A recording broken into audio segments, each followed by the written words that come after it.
tiempito en la mañana y vamos a ir revisando cositas. Si hay algún tema específico que quieran revisar, o sea, vamos a ir revisando endocrino. Bioquímica, por favor, en la próxima. Sí, cuando terminemos No, de pero mentira. endocrino. ¿El qué? Sí, sí. O sea, cuando terminemos de revisar endocrino, que es bioquímica. Está bien, no hay problema. Lo único que tienen que hacer es recordarme. Eso es lo único que tienen que hacer. Pero yo no tengo un problema. No tengo un problema. Lo que necesiten realmente. ¿Qué va a hacer con mi vida? Miren, comenzando por acá. Y lo mismo, siempre, ¿verdad? Aunque ya me ha dado esto, imagínense que no lo dimos para que no vayan a decir, ay, déjame no hacer esta pregunta porque va a creer que. No, no, no. Esto naturalmente ustedes saben que es para su crecimiento y desarrollo. Y si algo no quedó claro, pues para eso estamos haciendo eso. O sea, perdón, por si acaso, para que no vayan a pensar de que, ay, no, no, por si acaso. Nosotros realmente habíamos mencionado algunas cositas importantes de acá.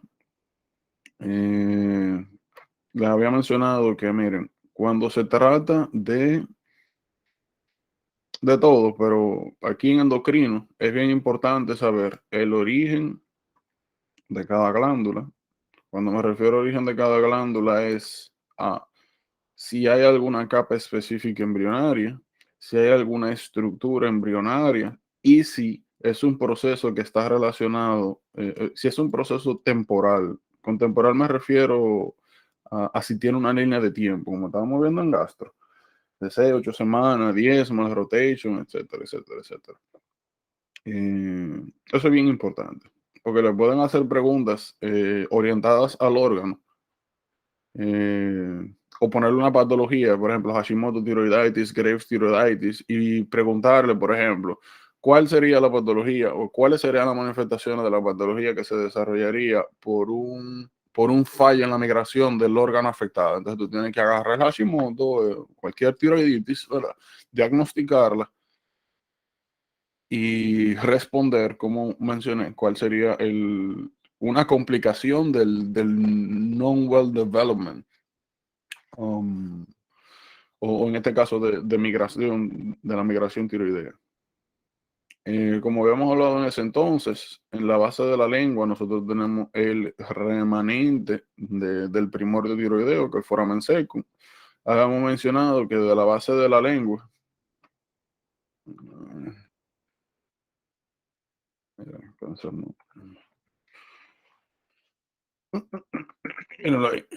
eso que ustedes están viendo ahí, aunque no tenga nombre, el foramen secum. Foramen secum, esa imagen está bien. Ese ahí, foramen secum. Entonces, en esta área que se genera el primordio tiroideo, y pues a partir de aquí, como ven, desciende hasta su posición anatómica anterior, inferior al cartílago tiroideo, anterior a la tráquea. Como ustedes están viendo aquí, el glándula tiroides, una glándula en forma de mariposa, a veces tiene acá un lóbulo piramidal, que no tiene mucha relevancia, pero por si acaso. Habíamos mencionado que las consideraciones más importantes sobre el proceso de migración es que, si bien es cierto está en la posición anatómica normal, pueden pasar varias cosas. Hay dos patologías generales embriológicas que hay que considerar acá, o más que patologías, condiciones, porque el tejido tiroideo puede funcionar de manera normal. La primera es que el tejido tiroideo puede, en vez de migrar a su posición anatómica, quedarse en la base de la lengua. Lo que ustedes encontrarían aquí es que cuando tratan de palpar la glándula, es una persona eutiroidea que tiene su T4, su T4, su TSH normal. No menciono T3 porque regularmente en la mayoría de las patologías T3 siempre está normal por la vida media corta. Siempre para diagnóstico de patologías tiroideas, lo principal es TSH y T4. Excelente, Jordana. T4. Eh, y de los dos, principalmente TSH, porque esta es la que te dice cómo está respondiendo el órgano, qué es lo que está pasando con la tiroides. Pero las dos son igualmente importantes. Entonces, si ustedes tienen una persona eutiroidea donde todo está normal y por alguna razón usted no puede o le dicen que no se palpa la tiroides en su posición anatómica, bueno, pues usted sabe que tiene que buscar de ahí para arriba.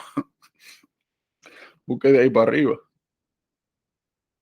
Y si hacen una escintigrafía tiroidea, ya habíamos mencionado cuando hablamos de los hot y cold nodus, tiroescintigrafía. Se parece una.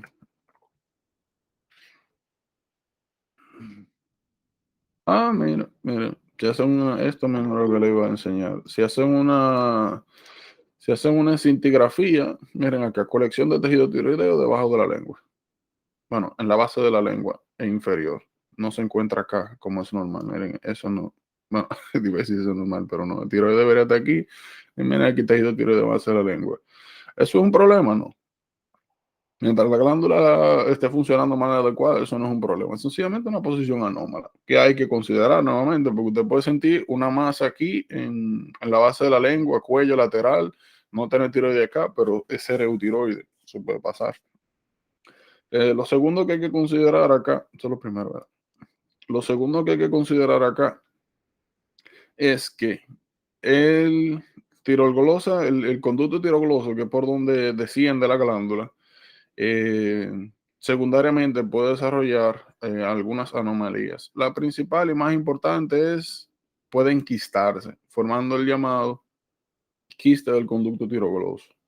La característica principal que tiene el quiste del conducto tirogloso es que se va a evidenciar, va a aparecer como una masa que se va a encontrar en la línea media del cuello.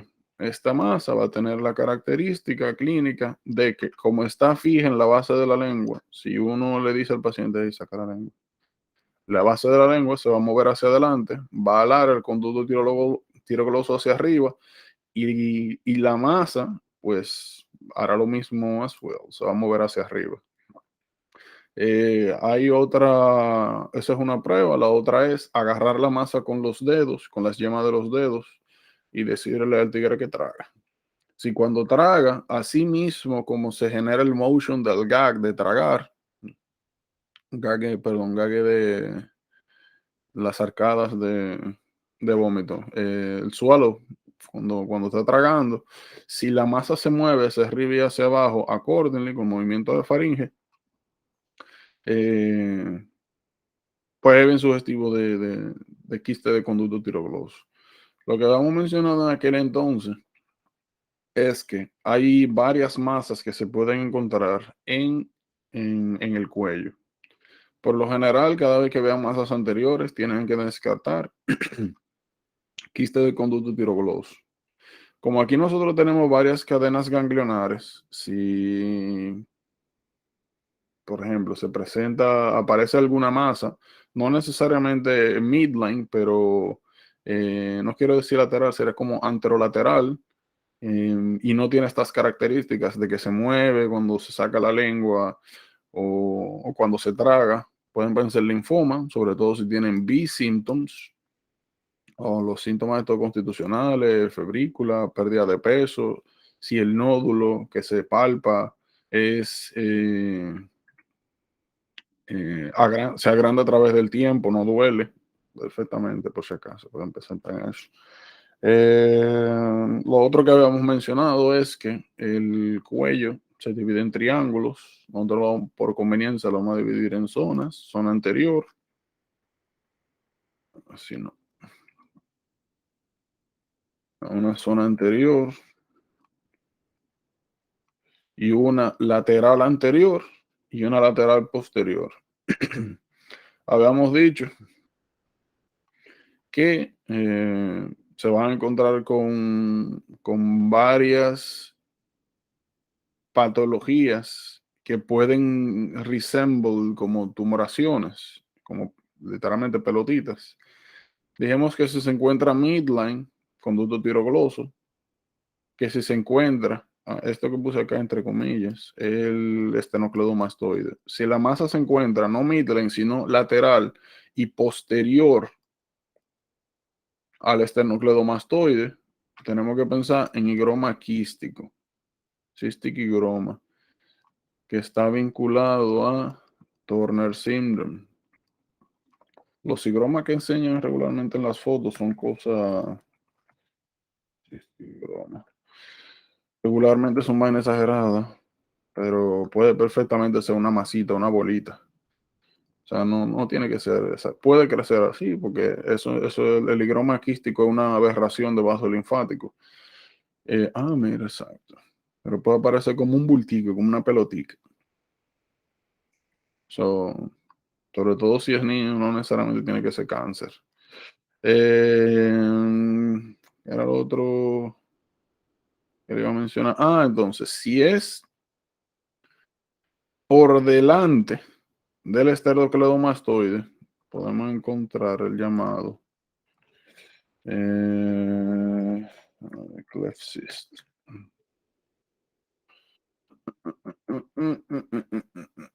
Míralo ahí. Puede ser le llaman a sí mismo branchial cleft cyst.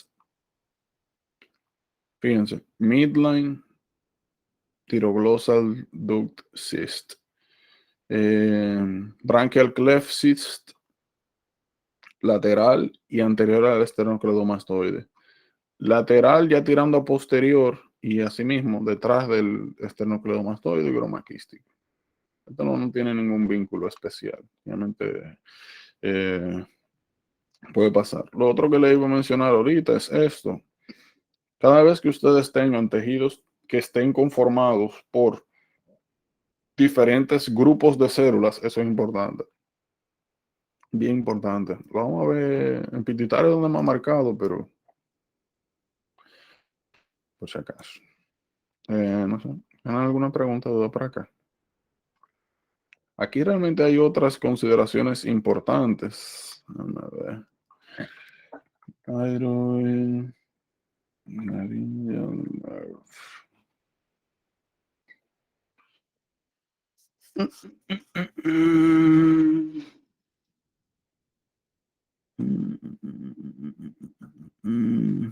Mira. Aquí ya mencionando para citas. Míralo aquí. Esta me gusta más. Bueno, aquí se ve. Miren acá. Glándula tiroides. Y miren que por detrás pasa el nervio laringio recurrente. Hay dos complicaciones cuando se hacen remociones de tiroides. Tiroidectomía, ya sea por principalmente cáncer. Pero si médicamente no se pueden controlar algunas tiroiditis, sobre todo las hipertiroideas, como Graves, se puede recurrir a esto, aunque regularmente con medicamentos se resuelve. Pero hay dos complicaciones clásicas. La primera es la causa más común de hipoparatiroidismo. Hipoparatiroidismo es remoción de las glándulas tiroides secundarias, secundaria a tiroidectomía. Las paratiroides son 4 glándulitas que parecen botones que están detrás de cada lóbulo tiroideo. Nuevamente, cada vez que esto se extirpa, se intenta dejar estas glándulas, pero si te han visto una cirugía de eso, se van a dar cuenta de que los dos tejidos son bien parecidos. A veces shit happens. Lo otro, el nervio laringio recurrente pasa justamente por detrás y naturalmente es un nervio que puede ser dañado en el proceso de remoción de la glándula tiroides. Lo importante de este nervio es que dentro de las funciones que tiene es inervar las cuerdas vocales. Si se secciona, por ejemplo, este sería el izquierdo, el nervio laringio recurrente izquierdo, pues hay parálisis ipsilateral de las cuerdas vocales, causa ronquera. Lo bueno de esto es que si se detecta intraoperatorio se puede arreglar ahí mismo, pero eso es importante. Oh, ustedes saben algo interesante. Este nervio bien particular, pues como ustedes ven, viene desde central, baja, cruza por debajo de la aorta y vuelve y sube eh, hasta la parte baja del cuello. Bueno, alta y baja del cuello. Entonces, siempre se ha hablado de este nervio como que por qué hace este giro. Si no es que en su trayecto acá, no es que deja ningún tipo de rama. Siempre se ha hablado de por qué sencillamente no baja de manera directa y sigue dando sus ramas inferiores por acá. O sea, porque tiene que hacer esta vuelta. Y lo más interesante de eso es que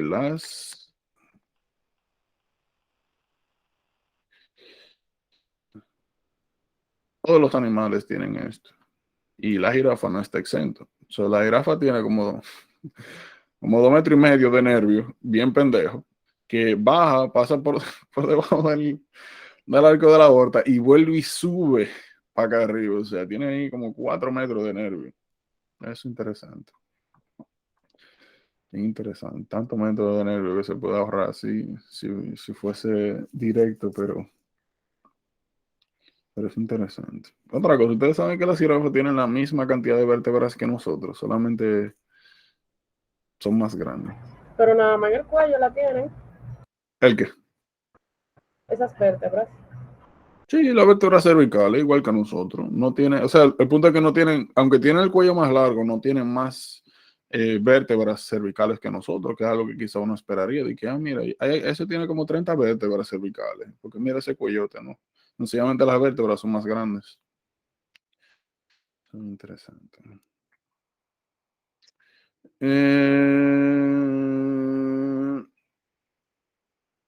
De pituitaria vamos a hablar ahora. Aquí lo que tienen es la descripción de las diferentes células que aparecen ahí, hormonas.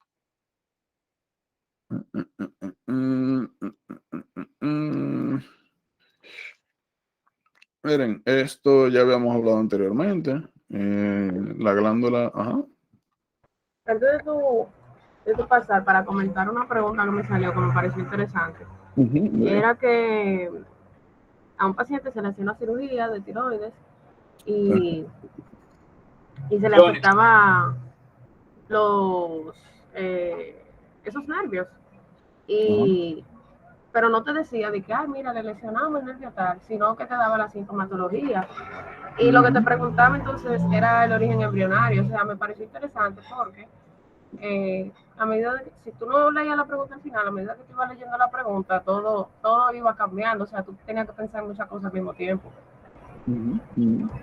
Sí, eso era lo que mencionaba hace un momentito, que cada vez que ustedes vean que aquí mencionan origen embrionario, y de hecho anoche estaba hablando de esto mismo. Miren, hay un cuidado general que tienen que tener con las preguntas. Bueno, para ir por parte. Si ustedes ven que le hablan de origen embrionario, eso es importante. Aunque no esté vinculado con ninguna patología, pueden preguntarle eso en el setting que mencionaste. Lo que yo le estaba diciendo ayer es que no me acuerdo exactamente cuál fue la pregunta que... ¿Cuál fue la pregunta? No me acuerdo cuál fue la pregunta que les comenté, pero no se sorprendan si se encuentran escenarios donde le ponen una viñeta general, le hablan de una patología, le hablan de una condición, le hablan de una situación muy particular y al final le preguntan con algo que literal no tiene nada que ver de manera directa, sino que le pregunten por algún fundamento de ciencia básica, que ni siquiera está vinculado, como dije, orientado a la pregunta, o sea, a la viñeta que describe la pregunta. A lo que me refiero es lo siguiente. Imagínense, para ponerle un ejemplo, que le ponen la viñeta, habla de un muchacho de, qué sé yo, 25 años que tuvo un accidente de tránsito, que llegó a emergencia y que... Vamos a ver qué...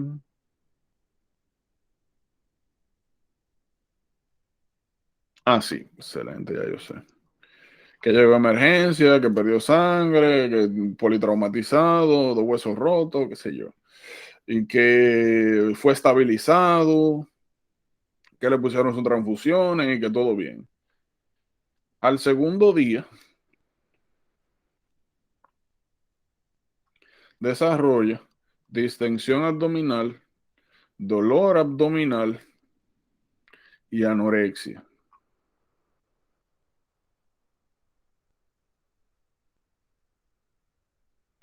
Un par de minutos después, desarrolla hypotension, taquicardia, diaforesis. Dice, ok, me van a preguntar, tiene que haber un sangrado interno. Está leyendo la pregunta. Porque a ese que están orientando, un trauma, 2 días después, cardiovascular instability, dolor abdominal, distensión. Lo que tú estás pensando ya es buscar un sangrado gastrointestinal. Entonces, te siguen describiendo la viñeta y dicen, las S están saliendo normal, no hay sangre, no se detecta sangre en ese momento, no está vomitando sangre, no hay sangre por ningún lado. Dice, ok, excelente. Bueno, mira, tuvo un accidente, tuvo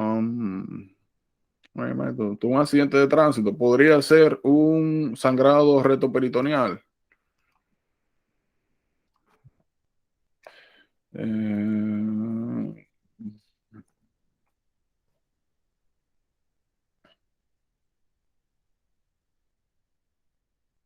Regularmente cuando tienen el sangrado retoperitoneal, desarrollan Gray-Cullen, sobre todo si es pancreatitis. Signo, Gray y Cullen.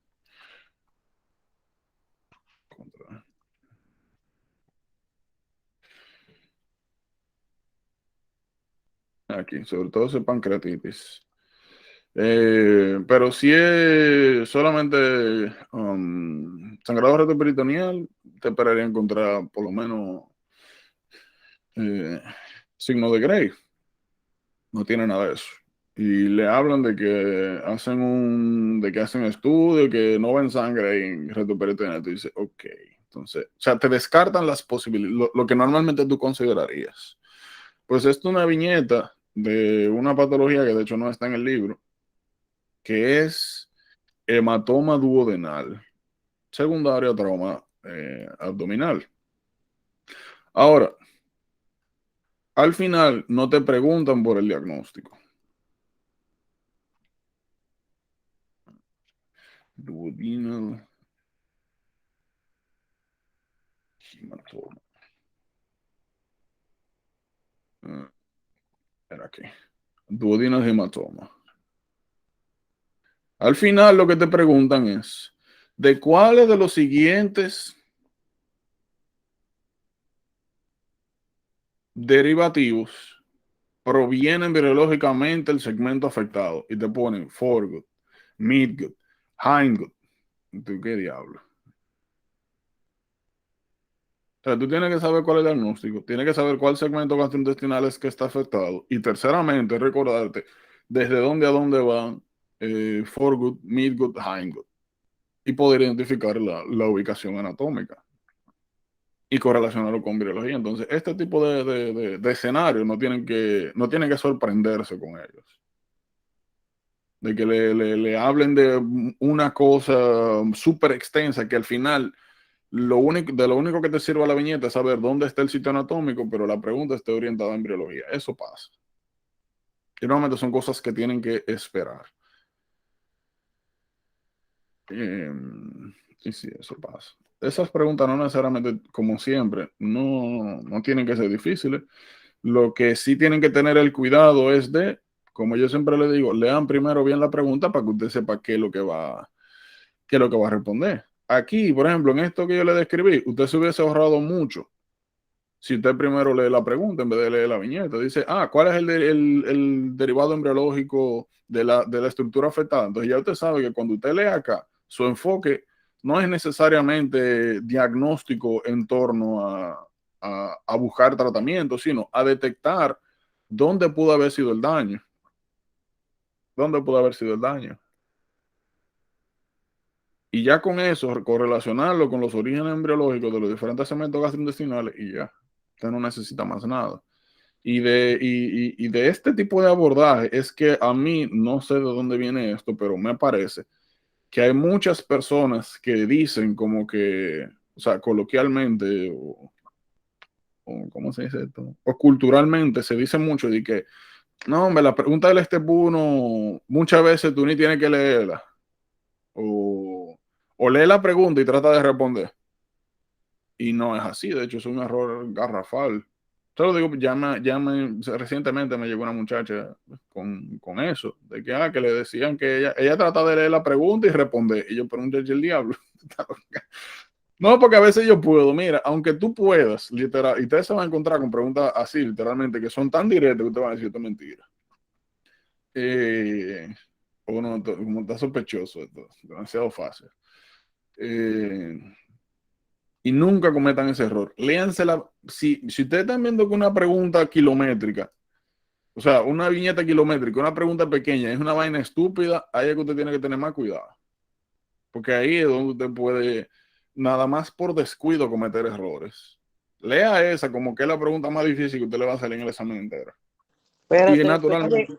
cuando yo estoy ¿Cómo? revisando la pregunta, que contesto y todo, busco cuál es la clasificación. Oye, viejo, como 7 respuestas juntas atrás de otra, entonces un megapárrafo, los jodidos viñetas esas que ellos ponen ahí, y cuando viene, veo yo la dificultad de preguntas, di que un por ciento, y yo, ¿qué? Y entonces, ¿cuáles son las difíciles? Un lío. No, ustedes se van a ir dando cuenta. Van a ir dando cuenta. Y realmente, por si acaso, lo que determina qué tan fácil o difícil es una pregunta, no es, o sea, eso no se determina al momento de cuando se crea la pregunta. Eso se determina es dependiendo de cuántas personas que utilicen el banco pongan esa pregunta buena o la pongan mala. O sea, si tiran una pregunta y de 1000 personas que respondieron esa pregunta, solamente 150 la pusieron buena, y cuando una vez fue pegada, pues la clasifican automáticamente como una pregunta difícil. O sea, y es así mismo con el examen. La nota la define la población, no el que coge el examen. Pero en fin, eso es complicado. ¿Qué es lo que iba a decir?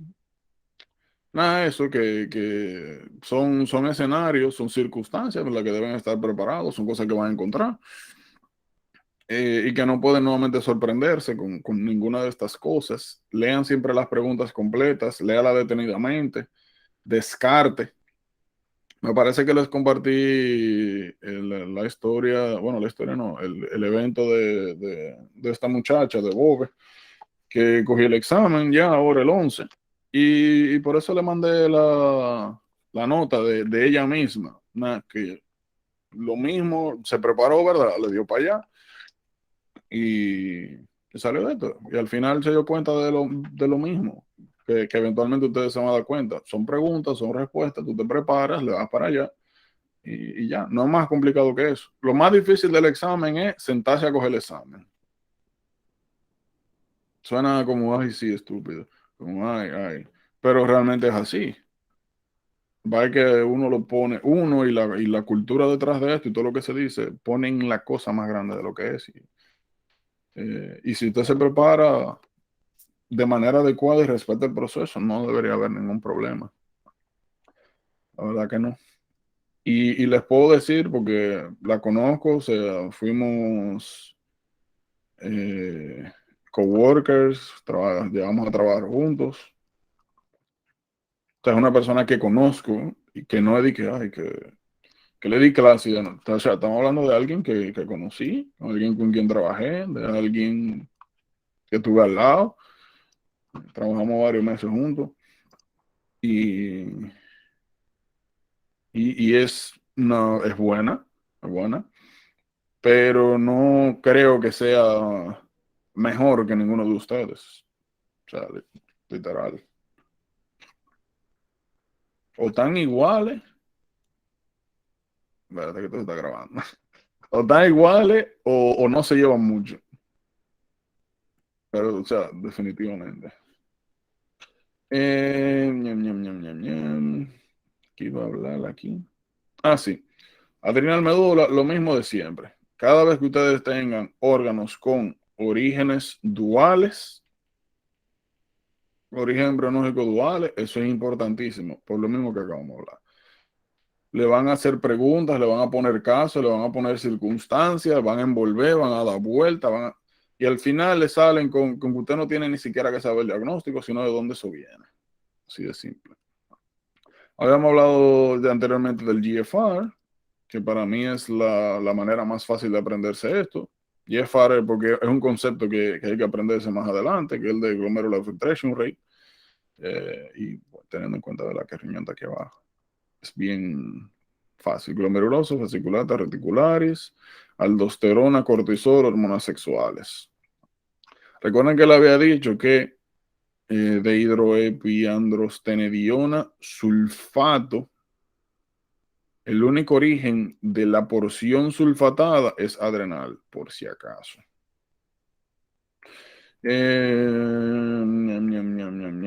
Recuerden también que habíamos hablado que de aquí es bien importante. Quizá no sea tan fácil distinguir histológicamente. Vamos a buscar adrenal gland histology.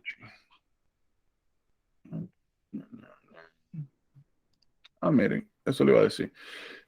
Pueden ponerle slides, pueden ponerle una viñeta de una patología, un tumor o de algún desbalance hormonal, de preguntarle por hipoaldosteronemia, síndrome de Cohn, bilateral adrenal hyperplasia, hipercortisolismo, ya sea central, Cushing syndrome, Cushing disease. Le pueden preguntar por cualquier cosa, por los congenital adrenal hyperplasia, que no fue lo mismo que dije hace un momento que bilateral adrenal hyperplasia. Son patologías totalmente distintas. Aunque una puede llevar a otra. Pueden ponerle slides y ponerle flechas y decirle como en cuál de las siguientes capas se produce el hormona que está causando el desbalance y viceversa.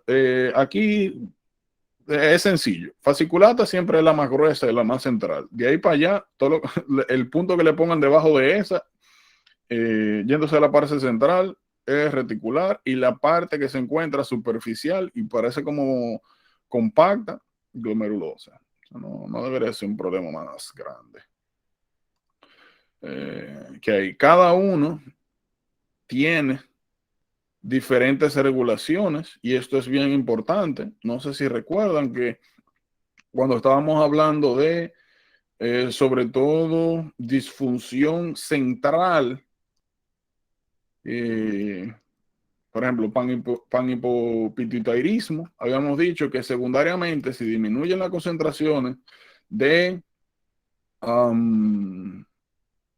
ACTH y CRH, nosotros podemos desarrollar secundariamente atrofia de la glándula adrenal. Ahora aclaramos que las únicas zonas que se van a atrofiar son las que están bajo el dominio de estas hormonas. La zona glomerulosa, que es la que secreta aldosterona, tiene la característica de que responde a angiotensina 2 y a los niveles de potasio. Tiene una regulación diferente. Eso es importante.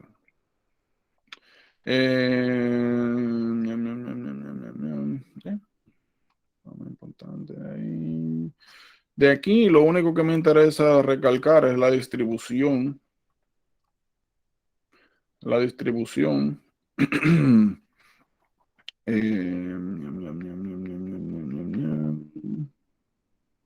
En la distribución, miren por ejemplo acá que las células beta regularmente se encuentran de manera central y que las células alfa regularmente se encuentran de manera periférica. habíamos dicho que esta disposición anatómica es importante porque beta, insulina, alfa, glucagón, delta, somatostatina. Habíamos dicho que esta distribución era importante porque cada vez que las células beta secretan insulina, esa insulina, cuando se activan los receptores de insulina en las células alfa, lo que hacen es que inhiben la secreción de glucagón. Es importante. Por ende, en el well-fed state, una gente ha acabado de comer y está teniendo su pico de insulina. A medida que ésta se libera, se inhibe la secreción de glucagón. Y lo opposite, pues pasa también. Entre comidas, cuando la glicemia comienza a disminuir, disminuye la secreción de insulina, se quita la inhibición tónica de la insulina sobre las células alfa y comienzan a aumentar accordingly los niveles de glucagón. O sea, es un asunto más conceptual de regulación. Todo esto lo vamos viendo a medida que avancemos. Miren, sobre esta parte de la clasificación según la tinción, yo no sé qué decirles. O sea, no sé qué decirles si sea como relevante aprender si son basófilas o acidófilas. Y eso es de acuerdo al tipo de tinción. Ese mismo color que ustedes están viendo ahí, las acidófilas son las que son como rosaditas y las que son más oscuras, basófilas. Yo tomaría un pequeño cuidado y como hemos hablado anteriormente, si tú tienes muchas cosas que aprenderte y estas cosas tienen una clasificación y son solamente dos, pues tú agarras y te aprendes. Por ejemplo, las que tienen menor cantidad, en este caso sería, mira, somatotropas, lactotropas, son acidófilas, ya. Somatotropas, lactotropas, son acidófilas, entonces todas las otras son basófilas, ya. Vamos por si acaso. Porque yo no me acuerdo bien, pero creo, no sé si estoy confundiendo el material de examen con la universidad. Es posible. Pero creo que llegué a ver una pregunta donde me preguntaban por estos grupos celulares, pero no se referían con el nombre. O sea, no se referían de que, mira, tenemos algún problema de secreción de growth hormone directamente, sino como que la clasificación para referirse a los grupos de la célula era según la tensión. Pero la verdad, yo veo, pensándolo, lo veo como rebuscado, pero como me acuerdo de eso ahora. Yo me la aprendería nada más por si acaso. Growth hormone. Miren, aquí vamos a comenzar a hablar de los ejes. Ya habíamos mencionado anteriormente, y yo debo de estar diciendo eso, pero que los ejes de regulación en todas las hormonas, bueno, hay excepciones, por ejemplo, en paratiroides esto no pasa. Pero en fin, en general, la regla que vamos a tener es hipotálamo, hipófisis, órgano u órganos diana. Por si acaso, déjenme aprovechar y mencionarle esto, que es el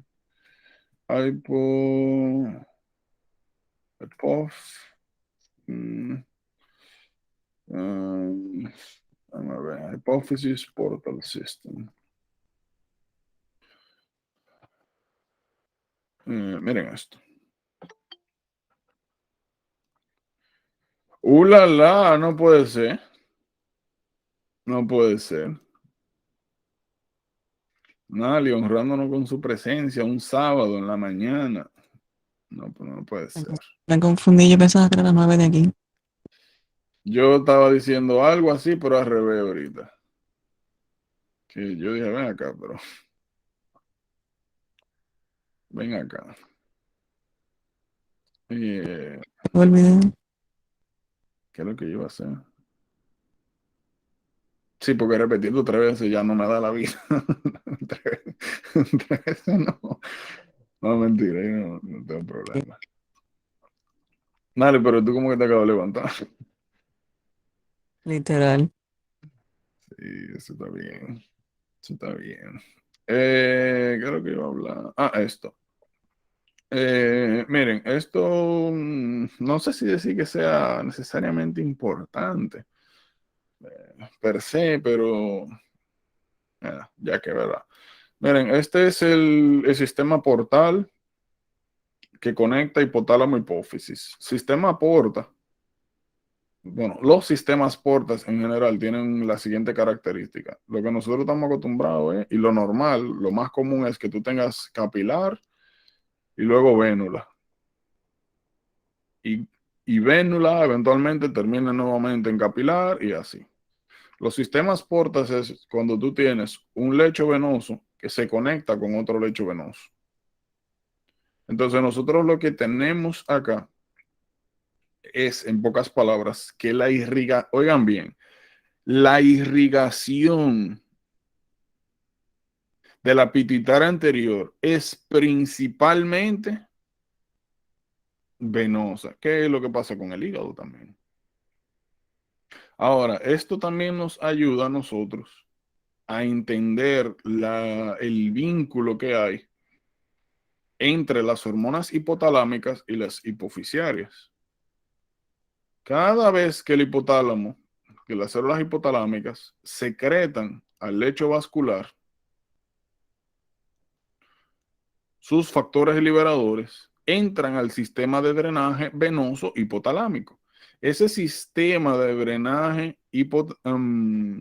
venoso hipotalámico baña, irriga. El primer órgano que irriga al salir ese sistema venoso es a la hipófisis anterior. Y eso es lo que tú quieres, que todo lo que salga de aquí llegue lo más rápido acá. Este sistema es importante. Y fíjense que solamente pasa en la anterior, porque ya los factores, las hormonas de la neurohipófisis no se regulan con nada de esto. No se regulan. Habíamos dicho que oxitocina era el baby crying y la estimulación de los pezones. En el caso del ADH, habíamos dicho que era principalmente osmolaridad, bulimia. O sea, tienen otro sistema de regulación. Por eso no necesitan el sistema aporte y tienen su aporte arterial directo. Pero aquí es importante.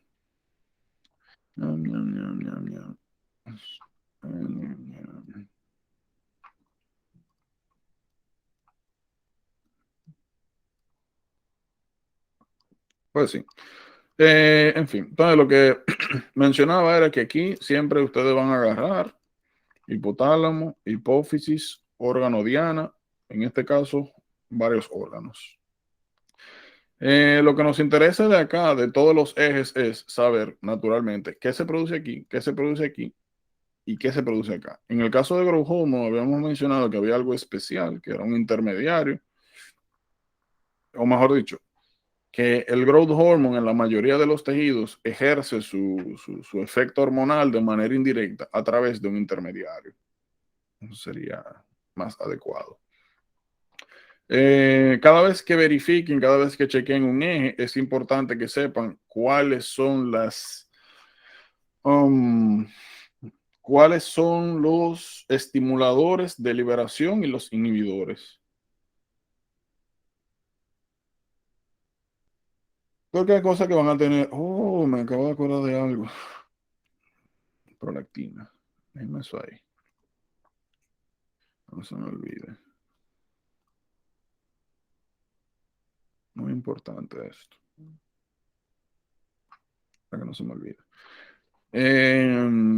Sí. ¿Qué inhibe o qué promueve la secreción sobre todo a nivel hipotalámico, que es donde se producen todos los factores liberadores de las hormonas hipofisiarias? Y es porque le pueden poner determinadas situaciones donde nosotros vamos a ver efectos sistémicos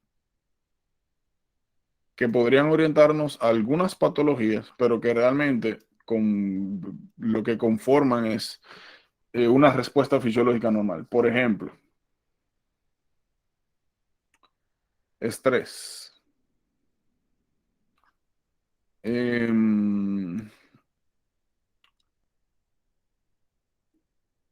recuerdo una viñeta que mencionaban un estudiante de medicina que estaba de que en exámenes finales, que tenía mucho estrés, que no estaba durmiendo, que estaba comiendo de manera normal, o sea, estaba comiendo, digo, cosas regulares, nada fuera de lo común, y que como que en esos días se desmayó, algo así, del estrés y cosas, y que en el nurse le encontraron la glicemia elevada, y tú dices, oh, joven, glicemia elevada, wow, diabetes. Pero no necesariamente. Tú tienes una viñeta de que él se ha pasado las últimas semanas vuelto loco, que no ha dormido, mucho estrés. Creo que incluso mencionaban que como de que estaba bebiendo mucho refresco, algo así, que para mantenerse despierto. Dice, oh, wow, diabetes. Pero, como le decía, muchas veces hay que considerar los ejes de regulación y la viñeta completa. Dice, ah, no, pero espérate. El growth hormone es una hormona que provoca resistencia a insulina. Es una hormona que promueve hiperglicemia. Entonces, es muy posible que lo que él tenga sea una hiperglicemia transitoria secundario al estrés que ha estado sometido en las últimas semanas, por si acaso. Hablando de eso, me pone aquí, para que no se me olvide esto tampoco. En fin, todo lo que tenemos acá es growth hormone release hormone, que se produce en el hipotálamo, estimula a través del sistema porta a la pituitaria anterior, a las células somatotropas que secretan growth hormone. Growth hormone, como le mencioné hace un momentito, es una hormona especial porque tiene principalmente receptores de hormona del crecimiento en el hígado y en el tejido adiposo. En el único tejido en el cual el growth hormone ejerce efectos metabólicos directos es en el tejido adiposo. En el caso del tejido hepático, lo que hace el growth hormone es que promueve la liberación de IGF-1. Y es este el que ocasiona los efectos del growth hormone en los tejidos periféricos, principalmente hueso músculo. La razón por la cual es importante este asuntito que les había mencionado es porque más adelante vamos a hablar de gigantismo, acromegalia. Y no se pueden sorprender si por alguna razón misteriosa personas que desarrollan sintomatologías sugestivas a growth hormone elevado pueden aparecer con niveles de growth hormone normal. En esas circunstancias, verifique IGF-1. En pocas palabras, ustedes pueden tener viñetas donde claramente le estén hablando una patología, le estén describiendo una patología que se da por growth hormone elevado.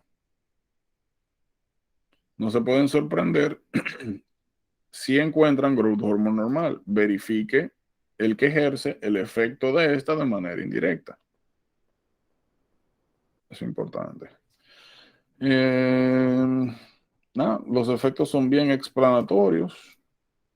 Growth hormone promueve crecimiento para tú poder aumentar el crecimiento de hueso, que está formado principalmente por colágeno tipo 1, y colágeno ya sabemos que está conformado por glicina, prolina, lisina. Tú necesitas aumentar la captación de aminoácidos, de músculo ni hablar, ¿verdad? Va tú promover crecimiento muscular, proteogénesis. Esas son cosas que se caen de la mata. Miren algo interesante. Aquí se promueve también la síntesis de DNA, RNA. Aquí en tal caso sería RNA, no DNA, porque el efecto neto que tiene el growth hormone en el tejido óseo es aumentar la cantidad total de células. Aquí no se aumenta la cantidad total de células. Aquí se causa hiperplasia, en pocas palabras, aquí se causa hipertrofia. se aumenta la deposición proteica total. Es importante. O mejor dicho, ni siquiera tan importante, sino útil, diría yo, para quizá recordar algunas cosas. ¿Qué fue lo que nosotros hablamos de aquí que era importante? Ah, claro. Lo que le mencioné hace un momento, hormona de estrés, resistencia a insulina. Cuando hablamos de resistencia a insulina, de hormonas que promueven resistencia a insulina, nos referimos a esto. Son hormonas que disminuyen la capacidad de los tejidos de tomar glucosa, de utilizarla como fuente energética. Lo otro que habíamos hablado eran las diferentes pruebas que se podían utilizar para el diagnóstico o confirmación de estas patologías, pero ya no pruebas de laboratorio per se, sino tests. Dentro de esto habíamos mencionado de que si tú, por ejemplo, sospechas de que alguien puede tener deficiencia de growth hormone, hay una prueba que es el arginine test. Cuando se da arginina, lo normal que sucede es que se desarrolle secundariamente un pico de growth hormone. Si tú das arginina y el growth hormone se queda, oigan bien, normal o está bajo, eso igual a deficiencia de growth hormone. Repito, si tú das arginina y los niveles de growth hormone se quedan normales, eso no es normal. Lo normal es que suban, por si acaso. Eso si tú sospechas hypo GH. Si tú sospechas hyper GH, una prueba fácil para confirmar, aparte de medir growth hormone directamente y somatomedina C o IGF-1, es dar un loading de glucosa. Como ustedes ven acá, la glucosa se supone que inhibe la secreción de GnRH. Y si tú inhibes GnRH, pues estás inhibiendo quien promueve la secreción de growth hormone. Por ende, al dar un load de glucose, tú lo que esperarías es que los niveles de growth hormone disminuyeran. Si tú ves que se mantienen normal o elevados, hyper GH. Es importante. Fíjense que en las dos pruebas le dije, si usted ve que los niveles se mantienen normales frente a estímulos estimuladores o inhibitorios, eso no es normal. Tienen que tener cuidado con eso. No es normal que estén normales en esa circunstancia.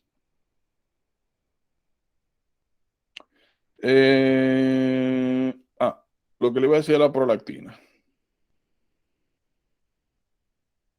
El tratamiento aquí falta. Que están allá. Pegvisomant.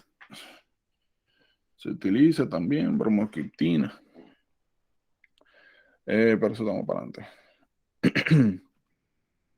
Prolactina. Miren, algo importante con la prolactina. Por si acaso. No es una prueba estandarizada, pero podría tener utilidad. Ustedes se van a encontrar más adelante con diferenciales de seizures.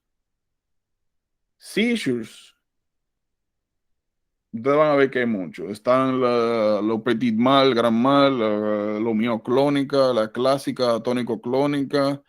¿Cuál era la otra? Absence, creo que lo mencioné. Y hay una que se me está pasando. ¿Cuál era que se me está pasando? ¿Cuál?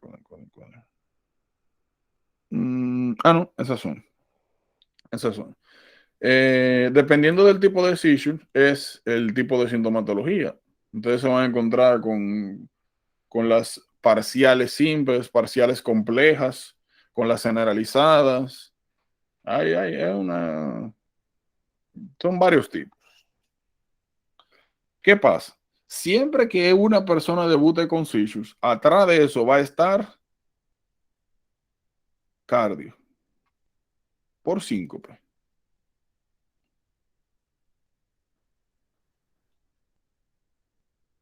Hay algunos tipos de seizures donde usted no se mueve como un gusanito, sino que sencillamente se desmaya y puede tener como twitching, pero leves. twitching celular, contracciones musculares leves. ¿Qué pasa? En cardio nosotros tenemos varias causas de síncope, sobre todo síncope vasovagal. Y cuando tú tienes síncope vasovagal, tú puedes secundariamente desarrollar de manera transitoria twitching, también muscular, bien parecido a seizure, igualito, en esencia. Ahora, hay cositas que nos sirven para diferenciar uno de otro. Lo primero es pródromo. Pródromo. Pródromo se refiere a las llamadas auras. Son un conjunto de signos y síntomas que se pueden presentar previo. Esto pasa con las migrañas también, previo a que se desarrolle la sintomatología. Por ejemplo, es bien común que, no quiero decir común, pero por ejemplo, una de las auras más famosas es el olor a quemado. Muchas personas que tienen seizures dicen que antes de desarrollar los seizures huelen a quemado, o que saben, que sienten que le va a dar, o que le duele un poco la cabeza, o que sienten alguna molestia que precede el desarrollo del seizure. Eso es lo que llaman auras. Lo mismo pasa con migraña. Bueno, no con todas, pero digo, puede pasar con migraña. Es bien común en el asunto de migrañas. Eso es lo primero. Hay pródromo. Y luego que tenemos el onset del seizure, pasa posteriormente de que la recuperación de la conciencia es paulatina, toma tiempo. Hay un estado, el llamado estado postictal, que es que la persona recobró, entre comillas, la conciencia, pero todavía está en el aire. No responde, no está ido. Es el llamado estado postictal. Eso es bien común de seizures. Ahora, cuando son síncopes cardiovasculares, regularmente no hay pródromo. Y si aparece algún pródromo, son palpitaciones. Regularmente van a tener la historia de alguien que se está jorungando el cuello. Ya hablamos, ¿verdad?, de los vasoreceptores carotídeos, que cuando son estimulados promueven el firing a través del par craneal glosofaríngeo, y que promueve la unidad del arco reflejo y la unidad parasimpatética, y que promueve a su vez la liberación a través del vago de acetylcholine en los nódulos cardíacos, disminuyendo la frecuencia, la contractibilidad, y que eso puede causar una hipoperfusión de cabeza y cuello transitoria, y por ende causa síncope. Le pueden hablar de eso, de una gente que está jurungando el cuello, de que se estaba poniendo una camisa, poniendo una corbata, de que se estaba afeitando y que de un momento a otro se desmayó, se cayó al piso y que se movió un chin. Pero no hubo pródromo. Hay pródromo. Y nuevamente, historia de jurungarse el cuello. O, como mencioné, palpitaciones también pueden preceder. Una característica que tienen los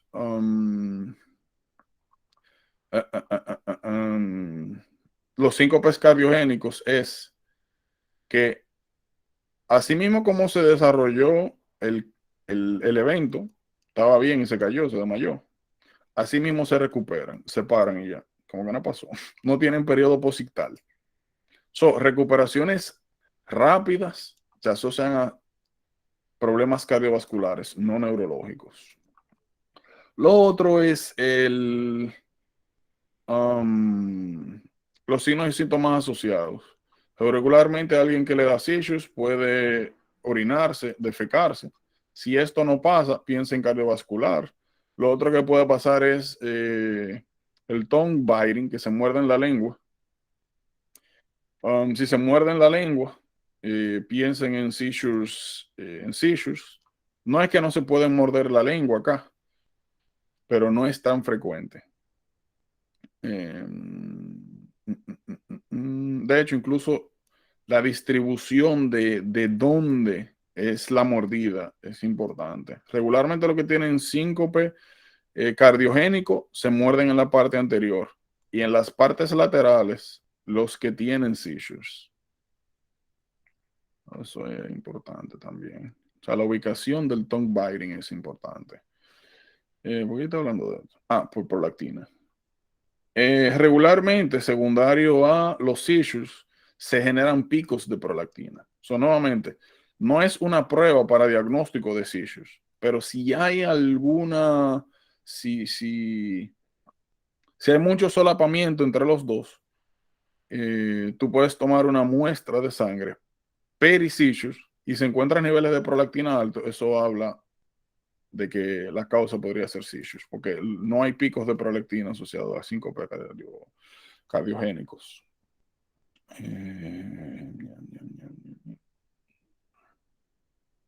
Eso es importante. Lo otro.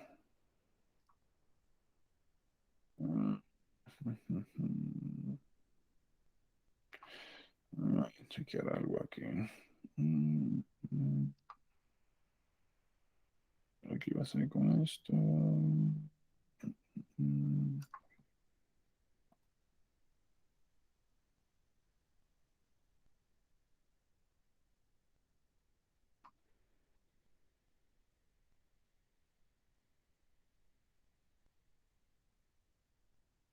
Oh, ¿vieron el error que les mandé? De hecho, fueron 2 errores. No, yo mandé uno o mandé los 2. Hablando de metabolismo. Que yo dije, espérense, déjenme verificar. Porque me pareció muy extraño ver eso. Pero en fin, se pasa. Lean eso.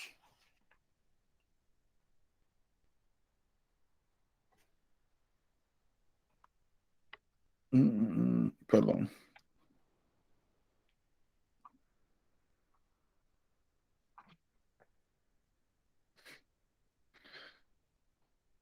¿Qué coño? Excelente. Dale para allá.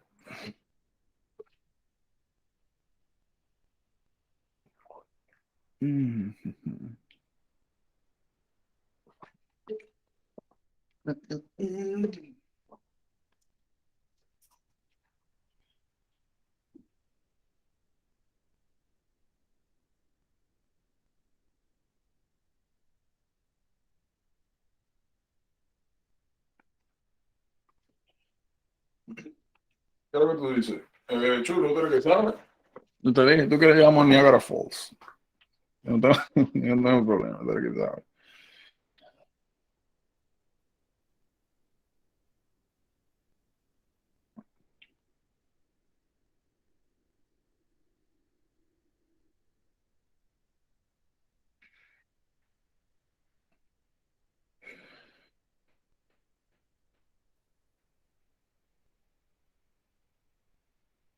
Ya.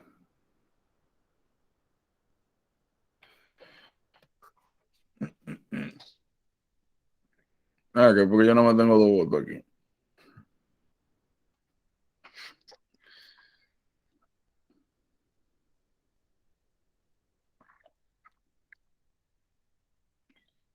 Bueno, no me entiendo que esto sea tan importante.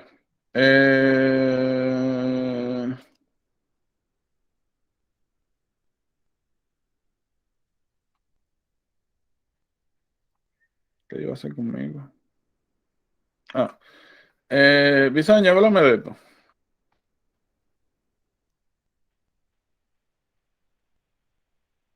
Sí, te pregunto realmente a ti porque sé que estabas utilizando esto inicialmente. Eso, imagino que pasaste por aquí, viste esto en algún momento. ¿Qué te opinas de esto?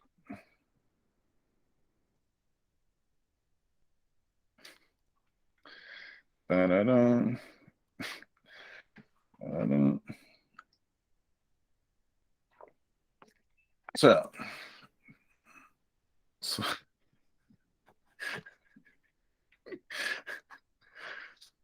ok, sí. O sea, cuando me refiero o sea, ¿qué opinas? No sé, ¿qué opinan en general de esta pregunta? Ok, ¿Qué opinan de esto? ¿O tienen alguna opinión? Ok, no hay problema. ¿Tienen alguna opinión sobre esta pregunta? La razón por la cual yo la saco, mira, esta es una pregunta relativamente sencilla. El detalle es que leyéndola, puede causar confusión. Mucha confusión. Y porque tú vienes y dices, mira, un alcoholic que has been binge drinking during the past 2 weeks, bla, bla, bla, bla, que ha comido poco y que ha tenido severe hypoglycemia. Tú dices, ok, es alcohólico, está comiendo poco y ha tenido hypoglycemia. Lo que naturalmente uno piensa ahí mismo es, oh, mira, eso es indicio general de desnutrición. Ok.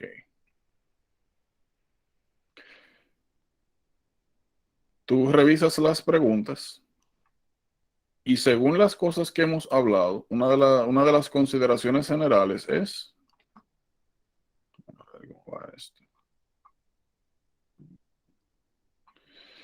thiamine deficiency. O sea, uno fácilmente podría decir, oh, mira, está bebiendo y sabemos que beber es un factor de riesgo para desarrollar thiamine deficiency, que ha estado comiendo poco, thiamine deficiency, ¿verdad?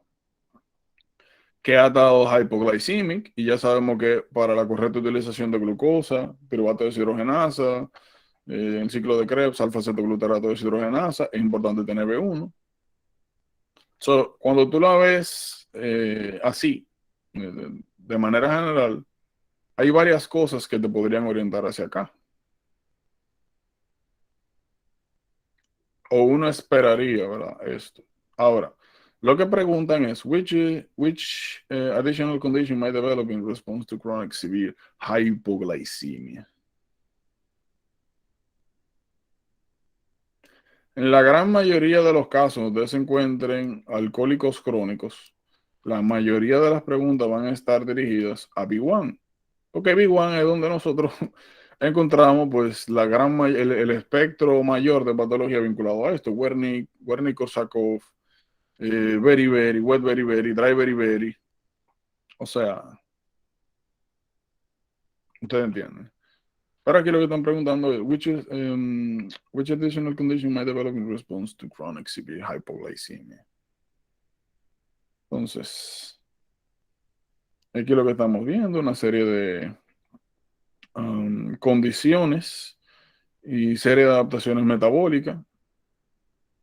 Lo primero es, ha estado comiendo mal, severe hypoglycemia. Si nosotros trazamos una línea temporal y decimos que la primera parte es el well-fed state, cuando usted come, lo que sigue es estado post-absortivo o ayuno early. A partir de ahí está ayuno prolongado. Se supone que en estas dos fases, las vías metabólicas activas son las estimuladas, reguladas por las hormonas de estrés, que es lo que está pasando acá, estrés metabólico. Cortisol, growth hormone, epinefrin, norepinefrin, o sea, catecolaminas, glucagon. Se supone que todas estas hormonas shiftean metabólicamente, cambian los ¿cómo se llama esto? Provocan los cambios metabólicos que van a permitir que los tejidos glucodependientes como RBC y tejido neural y los tejidos que no son glucodependientes pues comiencen a hacer los cambios metabólicos de lugar para mantener la glicemia, favorecer mantener la glicemia para los tejidos que de manera regular solamente utilizan glucosa. Al mismo tiempo, nosotros aumentamos, estimulamos vías que mantienen la glicemia. Glucogenólisis en la primera parte, destrucción de glucógeno, y luego gluconeogénesis. Si tú estás teniendo hipoglicemia, significa que algo está fallando aquí.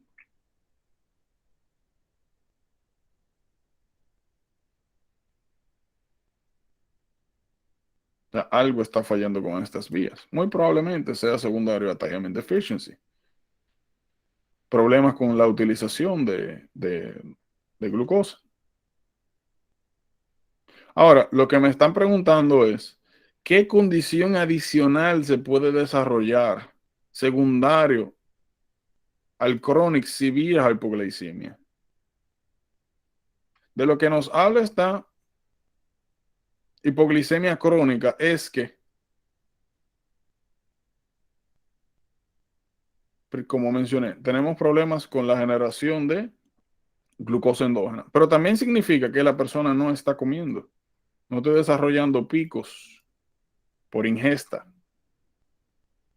de glucosa. Y si está comiendo, no son carbohidratos. Y ya nosotros sabemos que cuando duramos tiempo prolongado sin consumir carbohidratos, no se secreta insulina, sino que las hormonas que dominan el control metabólico son estas. Y ya también nosotros sabemos que a medida que va pasando el ayuno, sobre todo por secundario a cortisol y catecolaminas, va aumentando progresivamente la liberación de ácidos grasos del tejido adiposo a través de la estimulación de la hormone sensitive lipase. También sabemos que en el hígado, cuando llegan estos ácidos grasos, parte de estos desde inicio se derivan a la formación de ATP. Pero ya cuando uno tiene niveles energéticos adecuados, todo el exceso de ácido graso que se convierte a su intermediario acetil-CoA se deriva a la producción de cuerpos cetónicos. En inglés serían ketone bodies.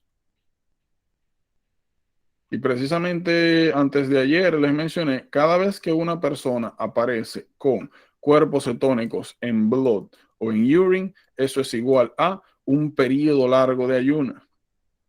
Mencioné a las personas que por cualquier razón, circunstancia, han vomitado de manera recurrente, diría.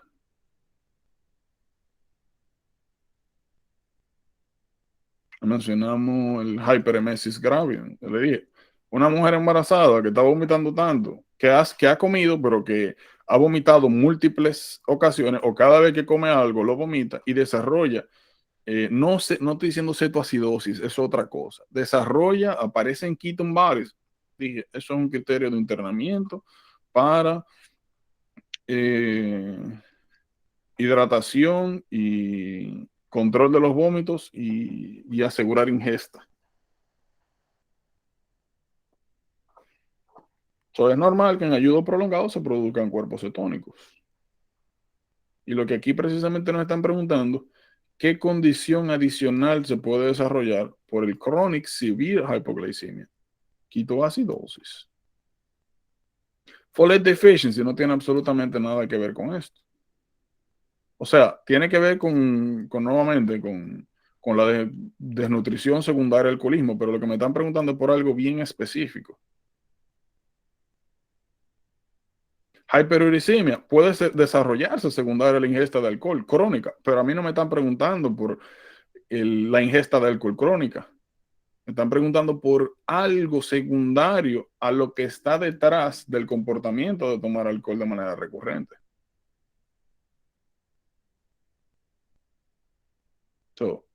Nada que ver. Thiamine deficiency, lo mencioné ahorita, lo mismo. Alcohólicos están vinculados al desarrollo de thiamine deficiency por aumento de la utilización del thiamine, porque habíamos dicho alcohol deshidrogenasa, acetaldehído, acetato, aquí es acetaldehído deshidrogenasa, 2 deshidrogenasas extras consumiendo B1.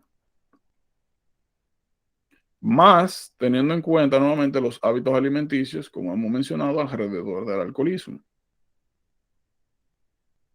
Pero no me están preguntando nuevamente por nada vinculado directamente a esto.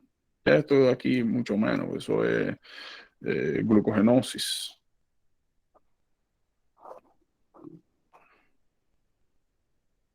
Entonces, la razón por la cual saco esto es para que cada vez que se enfrenten a una pregunta, cada vez que vean una pregunta,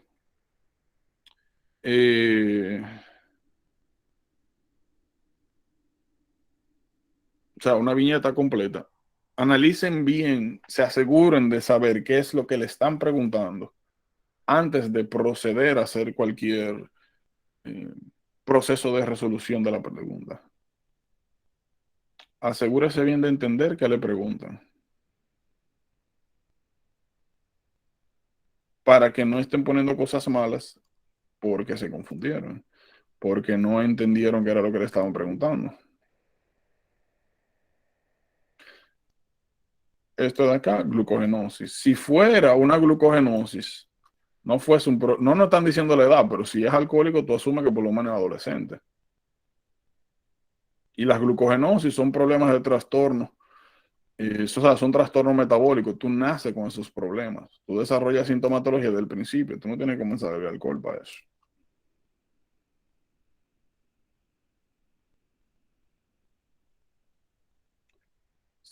Me pareció interesante eso. O sea, interesante desde el punto de vista del abordaje de la pregunta más que la respuesta per se.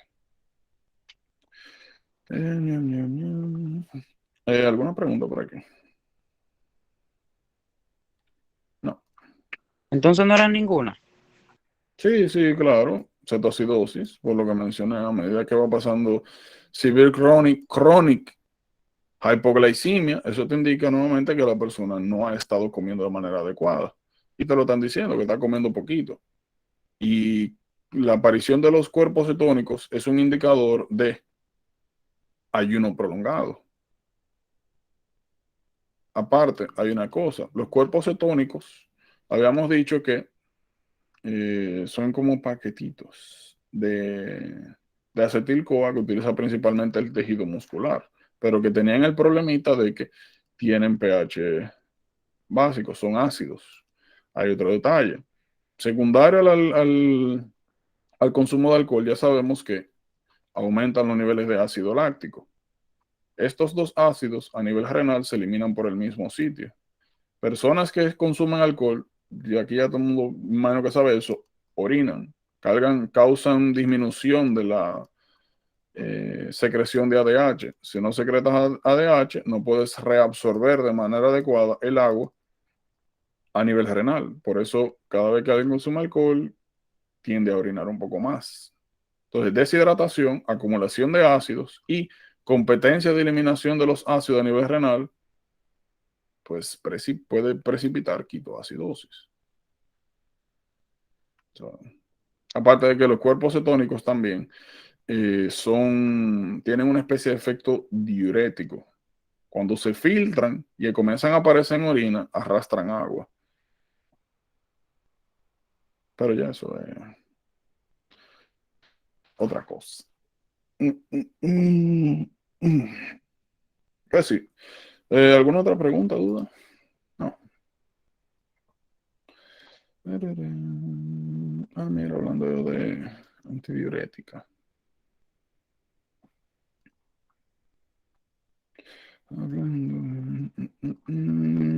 Habíamos mencionado anteriormente que en la pituitaria posterior, esto no parece una pituitaria, pero imagínate que es la pituitaria posterior. Aquí oxitocina, ADH, antidiurética, se almacenan, se producen en el hipotálamo, en el núcleo supraóptico y paraventricular. Supraóptico, le había dicho O con O, no va, es al revés. Paraventricular oxitocina, supraóptico ADH. O con O no va. A ver, de aquí lo que habíamos mencionado eso, que habían dos tipos de receptores, uno que se encontraba en el riñón, otro que se encontraban en el lecho vascular. que la ADH tiene dos nombres porque ejerce dos funciones. En el nombre que recibe cuando, a propósito de su efecto cardiovascular, es vasopresina, causa vasoconstricción. A nivel renal, miren, el riñón, vamos a poner mejor un glomérulo. Ustedes saben que yo tenía tengo, lo único que ya se resolvió, un grupo que Giordano, perdón, ¿tú puedes repetir lo que tú dijiste de Ocomo? Tú dijiste paraventricular, oxitocina y el otro era supraóptico vasopresina. los núcleos hipotalámicos que producen estas hormonas, supraóptico y paraventricular. Supraóptico produce, miren, los dos producen las dos hormonas, eso es lo primero. Ahora, hay predominancia de la producción de una sobre otra. En el supraóptico, ADH, y en el paraventricular, oxitocina. De la manera en la cual tiendo a acordarme es O con O, no va, supraóptico. No, ahí no es donde se produce principalmente oxitocina. O sea, al revés.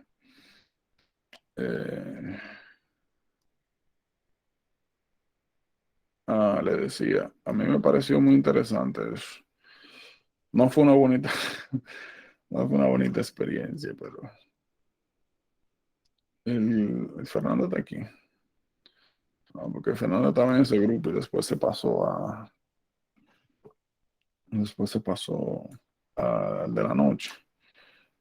Pero a las 6 de la mañana, y diablo, Dios mío, yo 10. Pero nada. Se le presentó algo a una de las personas y tuvimos que mover la clase más temprano y después más temprano y después más temprano y estamos a las, diablo, Dios mío, qué fuerte. Pero ya estamos a las 7, que no es un cachugo, como quiera, pero el diablo, Dios mío. Me decía, yo estoy loco, pero usted está más loco. Pero miren, esto es entre comillas glomérulo. Imagínense que, bueno, glomérulo no, o sea, sistema tubular. Esto es una nefrona. La nefrona está constituida por sistema tubular y glomérulo. Aquí viene, tenemos arteriola eferente, arteriola aferente, aquí el mechón de capilares. Toda la sangre que llega acá al glomérulo, pues se filtra. Y en general, todo se filtra menos proteínas y RBCs. ¿Qué pasa? Cuando algo se filtra a nivel renal, pueden pasar varias cosas. Bueno, lo primero es función renal. No, la primera función, filtración. La segunda función es reabsorber. Reabsorber. Como todo se filtra, excepto estos señores, significa que aquí también se filtra aminoácidos, sodio, potasio, bicarbonato, magnesio, manganeso, glucosa, o sea, todo, como dicen, todo ese good stuff, cosas buenas. Y eso no podemos necesariamente, no podemos eliminarlo, se reabsorben. Entonces, filtración es una cosa, reabsorción es otra. Y la otra función es secreción. Aquí alrededor del sistema tubular, nosotros tenemos un sistema de vasos sanguíneos. Esos vasos sanguíneos pueden secretar sustancias al túbulo. Donde tenemos filtración, reabsorción y secreción. Y el último es, pues naturalmente, excreción. Todo lo que se queda aquí en el sistema tubular, todo lo que se queda aquí en el sistema tubular, eventualmente llega a los túbulos colectores y se convierte en orina posteriormente.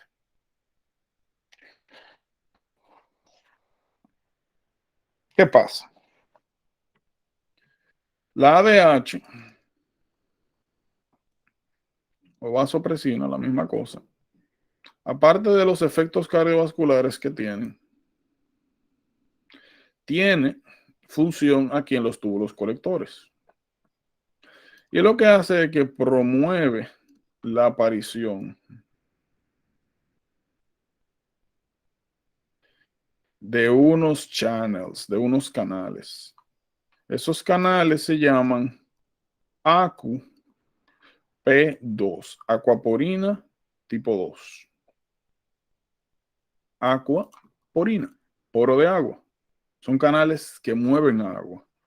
Todo el agua que se filtró aquí, cuando llega a los túbulos colectores, en vez de pasar a orina, a excretarse, lo que hace es que comienza a reabsorberse.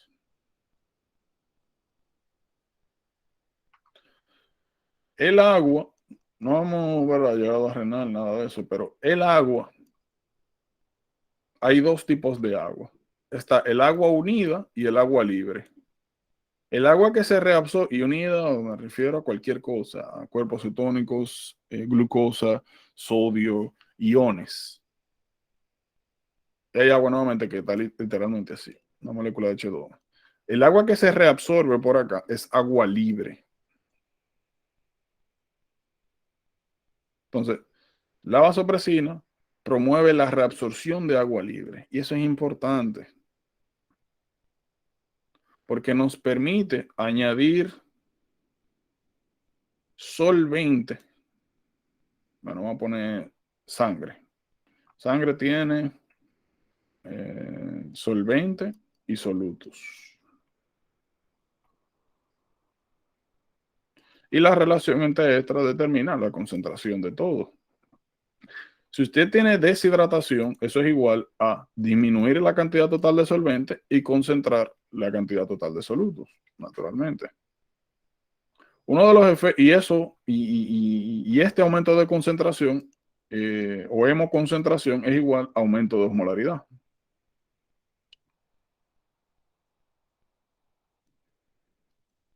Aumento de osmolaridad.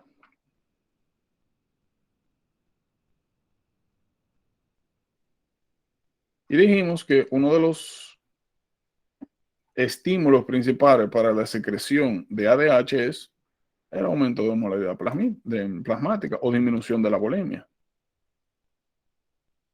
Entonces, si comenzamos a reabsorber agua, comenzamos a incrementar la cantidad de agua en el lecho vascular, aumentar el solvente para disminuir los solutos, que eventualmente causaría disminución de la osmolaridad. Déjame responder esto. Si tú supieras que yo di que a restaurantes hindúes no he ido, pero sí allá donde yo trabajo, hay una muchacha que lleva un viaje de comida y siempre me brinda, es muy buena, pero casera. Pero podemos ir a un restaurante hindú si tú quieres, no hay problema. Yo creo que tú me habías mencionado un restaurante turco, pero no hay problema. Como te dije, no me importa que te lejos, o sea, no me molesta manejar. Solo usted que sabe. En fin.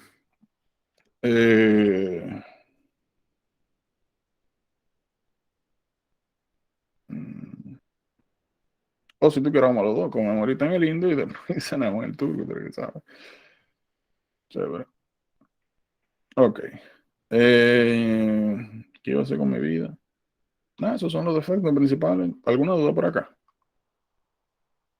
Lecho vascular, vasoconstricción. Aquí aumento de aumento de la resolución de agua, disminución de la osmolaridad. Si disminuye volumen, disminuye presión.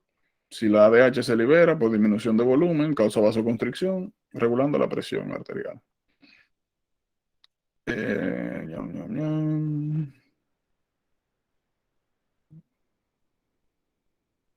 Entonces, ¿estamos claros aquí? Eso déjenlo ahí, que eso estamos para adelante. Esto que le dije es importante. Repito, en las dos áreas se producen ambos señores.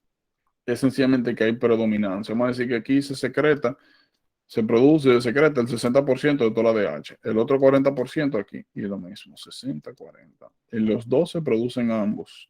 Sencillamente hay predominancia de uno con otro. Ya. ¿Todo bien? Por ahora todo bien. Excelente.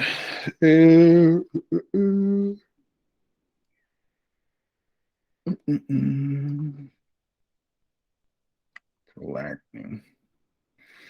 Ven acá.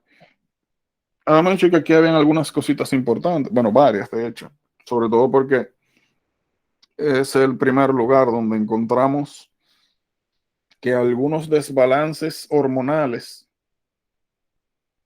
pueden ocasionar, o sea, el desbalance de un eje puede influir en el desbalance de otro eje o de otro u otros. Entonces vamos por paso, como siempre. Hypothalamus, pituitaria. Aquí en la pituitaria anterior tenemos las células somatotropas que secretan prolactina. La regulación de la liberación de prolactina es diferente a todos los otros sistemas de regulación. Tiene un sistema de inhibición llamado inhibición tónica.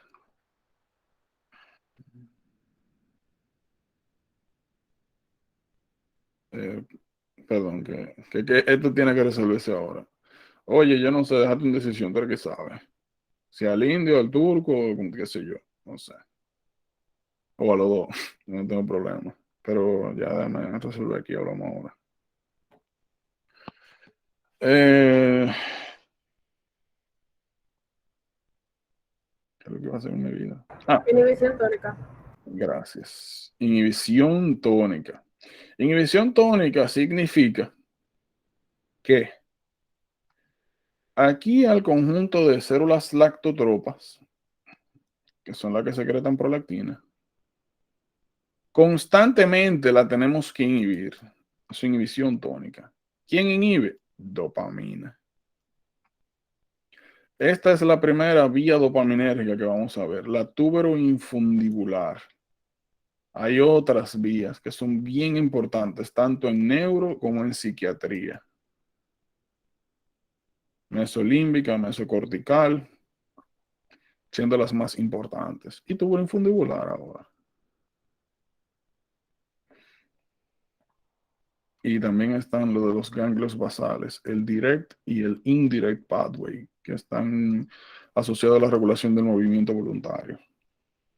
Entonces, en pocas palabras, constantemente a través de la vía tuberoinfundibular dopaminérgica se está secretando dopamina sobre las lactotropas. Eso es inhibición tónica. Ahora, miren qué pasa acá.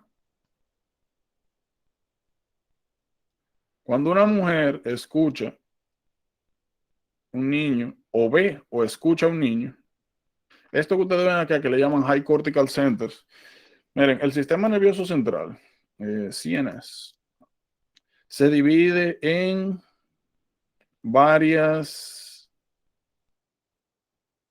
desde el punto de vista funcional, tiene varios tipos de funciones. Están las funciones superiores y están las funciones primitivas. Las funciones primitivas son aquellas que regulan los instintos. A nadie le enseñan a tener relaciones sexuales. A nadie le enseñan muchas cosas que usted sencillamente sabe instintivamente cómo hacer. A ninguna mujer le enseñan a amamantar. Claro, ya ahora, ¿verdad? Con la difusión de información, pero si tuviéramos en caving todavía o por ejemplo, todavía se ve eso, tribus sobre todo, donde no tienen quizás un departamento de salud pública, ¿verdad? Que te enseñan a amamantar y esas cosas, igual lo hacen y lo saben hacer. Y si tú literalmente agarras a una mujer y la tiras por ahí con un muchacho, bueno, embarazada y da a luz y lo que sea, y todo bien, aunque nunca haya visto lo que es amamantar, le sale de manera natural. Todo eso que se refiere a esto, principalmente. Todo eso de neuro. En fin, el punto es que, miren acá, cuando los centros corticales superiores se activan, miren lo que causan. Causa inhibición de las áreas hipotalámicas que secretan dopamina. Si tú inhibes a un inhibidor, el efecto neto es Estimulación. Eso es lo que le llaman desinhibition, desinhibición. Y es algo que va a ser bien importante aquí, cuando hablen de las vías dopaminérgicas, de putamen, globo pálido, sobre todo en vías de regulación de movimiento.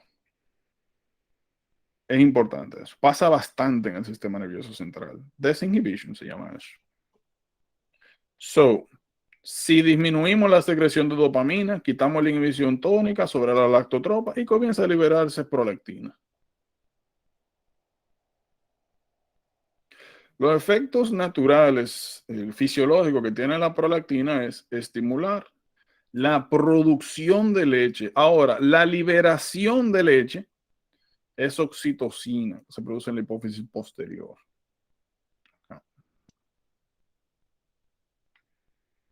Producción de leche, prolactina, liberación de leche, oxitocina.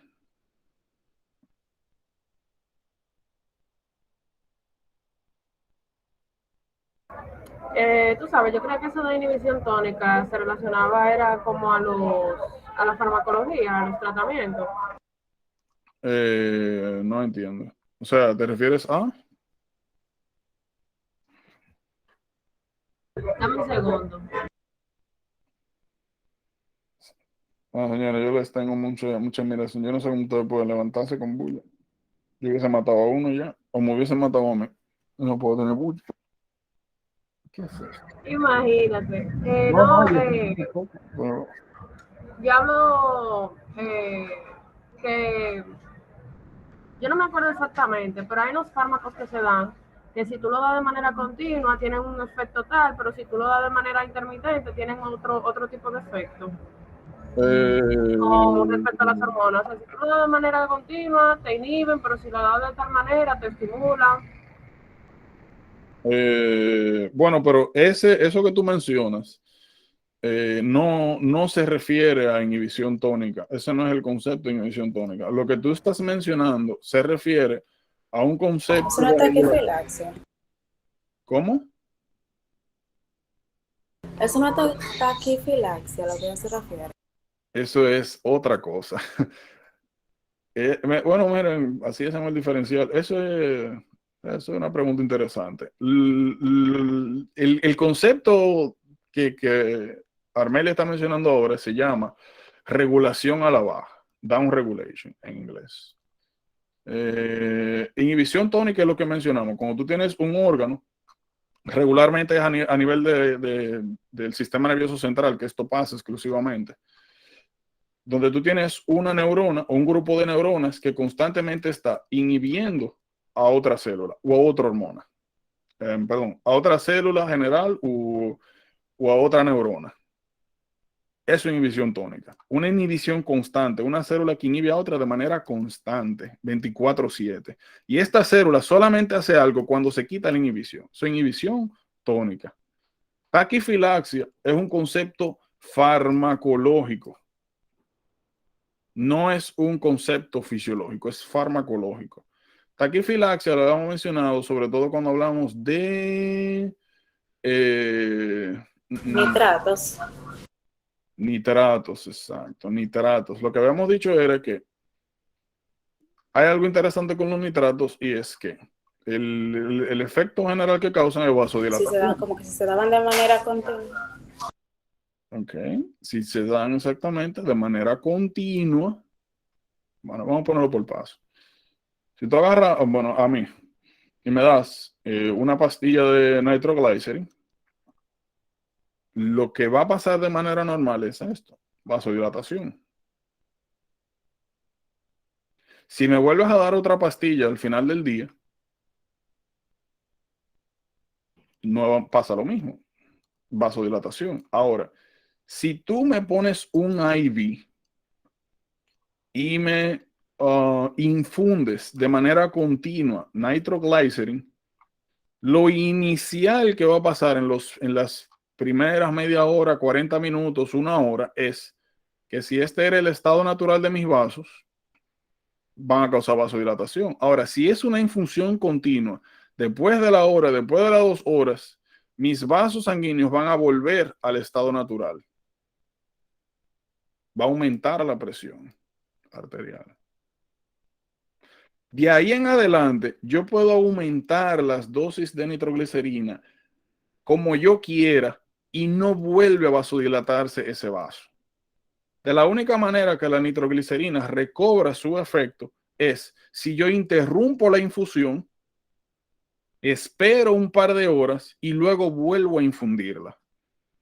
A eso le llaman taquifilaxia. Ahora, regulación a la baja es un concepto fisiológico que también se aplica a farmacología. Pero primordialmente es un efecto fisiológico. Regulación a la baja es, y también hay regulación a la baja, que de hecho nos permite entender unas cosas, otras cosas.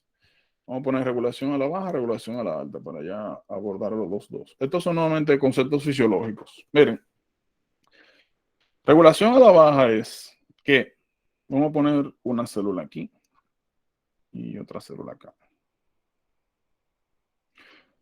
Vamos a decir que estas células tienen el receptor X. Y al receptor X se une el ligando Y. Si de manera constante yo estoy uniendo al receptor X, el ligando Y, de manera continua por mucho tiempo, lo que ocurre con esta célula es que comienza a ocultar sus receptores.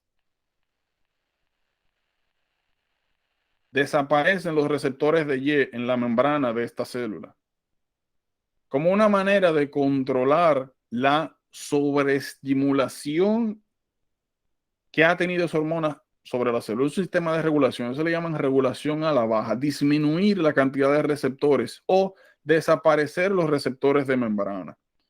Y de ahí en adelante, por más Y que usted tenga disponible, por más hormonas, si no hay receptores, no hay efecto. Esto es un concepto importante, sobre todo desde el punto de vista patológico, porque hay patologías donde ustedes van a ver que ustedes van a tener toda la hormona del mundo y no van a tener receptor y van a desarrollar síntomas de como no si tuvieran la hormona. Por ejemplo, ¿cómo es que le llaman a esto? El síndrome de feminización testicular.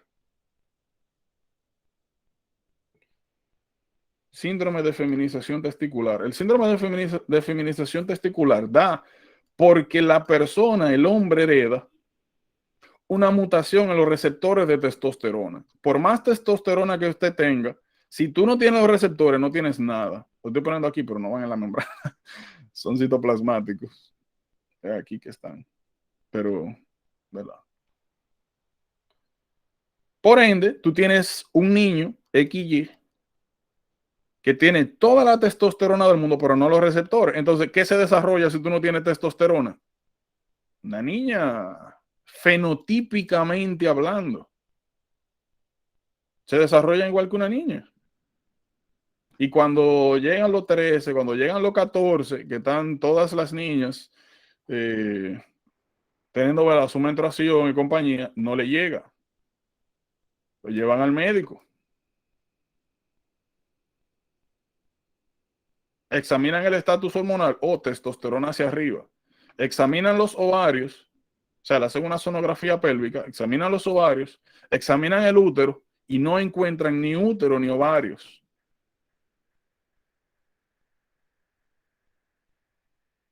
Pero sí encuentran, imagínense que es una pelvis.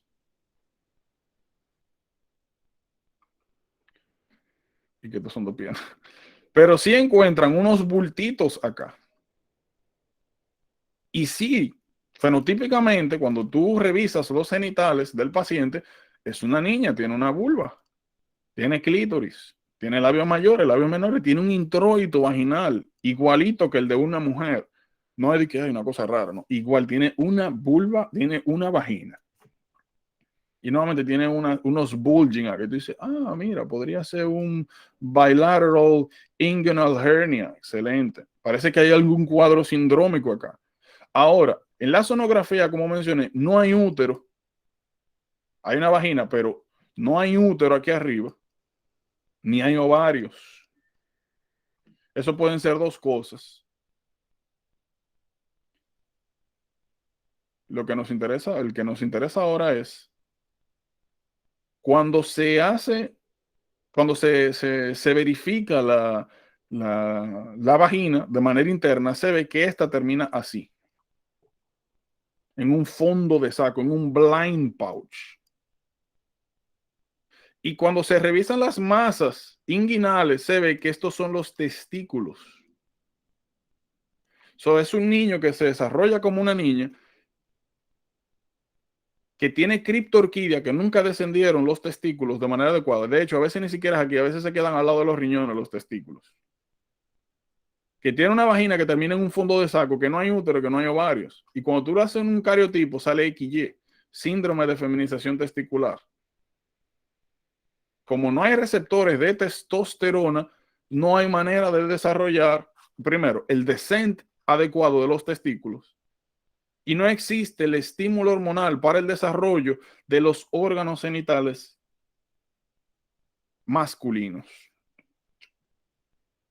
Ahora, en el X, perdón, en el cromosoma Y, nosotros veamos, bueno, eso no lo hemos visto en detalle, pero aquí se producen varias cosas. El Mullerian Inhibitor Factor y el Testis Determinant Factor. Los testículos se desarrollan igual porque aquí se produce el Testis Determinant Factor. No se desarrolla útero ni se desarrolla ovarios porque aquí en el Y se produce el Mullerian Inhibitor Factor. Y ustedes van a ver más adelante que están los conductos mullerianos y de Wolff, que son los primordios embriológicos de los órganos sexuales masculinos. Mullerian tubes que están al lado. Vamos a buscar.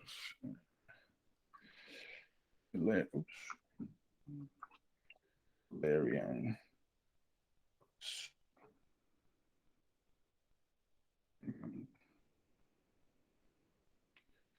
Vamos a ver aquí. No. Solamente aquí ya lo están poniendo hecho.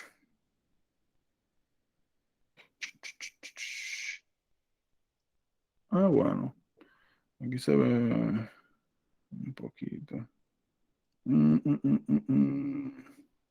a buscarlo como el otro. Dame Sonefric Dots. Ah, mira aquí. Wolff y Müller. De aquí, de este primordio, donde se generan los órganos sexuales internos femeninos, y de aquí los masculinos. El Mullerian Inhibitor Factor que está en el cromosoma Y inhibe este asuntito de acá. Y permite que se desarrollen los conductos de Wolff. En las mujeres pasan lo contrario. Eso es importante. En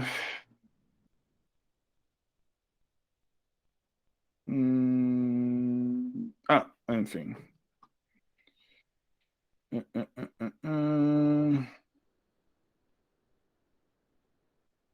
Pero ¿qué le voy a decir? Ya me acordé. Aquí, por si acaso, miren, cada vez que ustedes ven una vagina en blind pouch y que no se desarrollan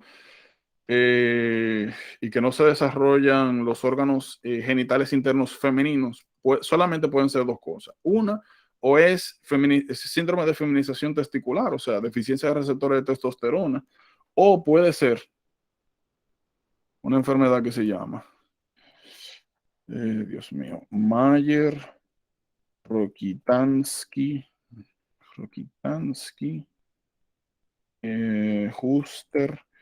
Hauser Syndrome. Hauser, es posible que haya algo mal escrito, pero ese es el nombre, que es agenesia, nace XX, pero tiene agenesia de los órganos genitales internos por non-well development de los conductos de Müller. En fin.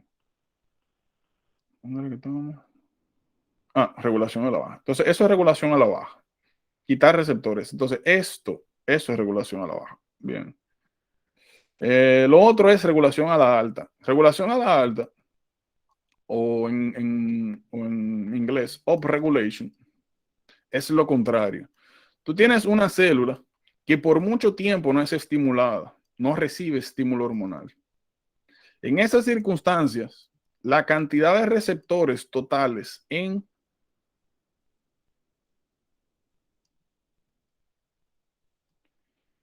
la célula aumenta. Para cuando aparezca la hormona, la respuesta sea inmediata. Nuevamente, es un sistema de regulación hormonal.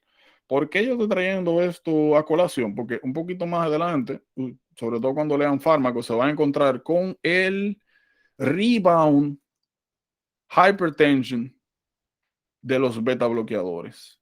Los beta bloqueadores lo que hacen es esto mismo. Bloquean los receptores beta.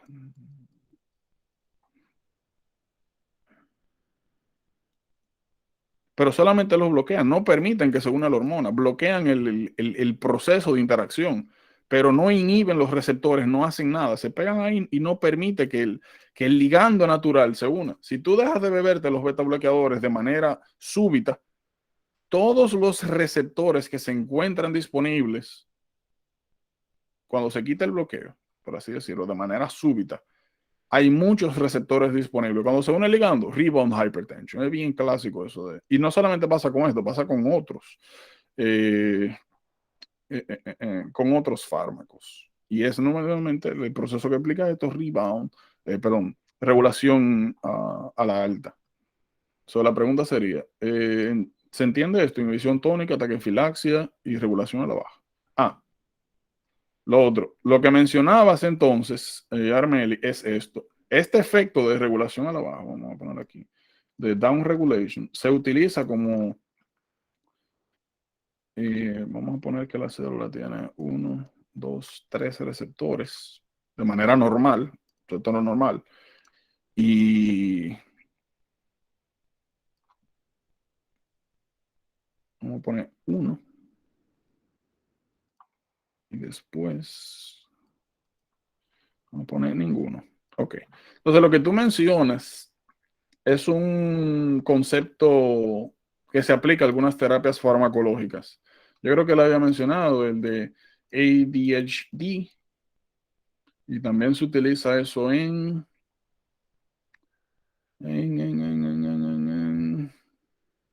¿dónde se producía? Ustedes saben que en cáncer de próstata, leuprolide.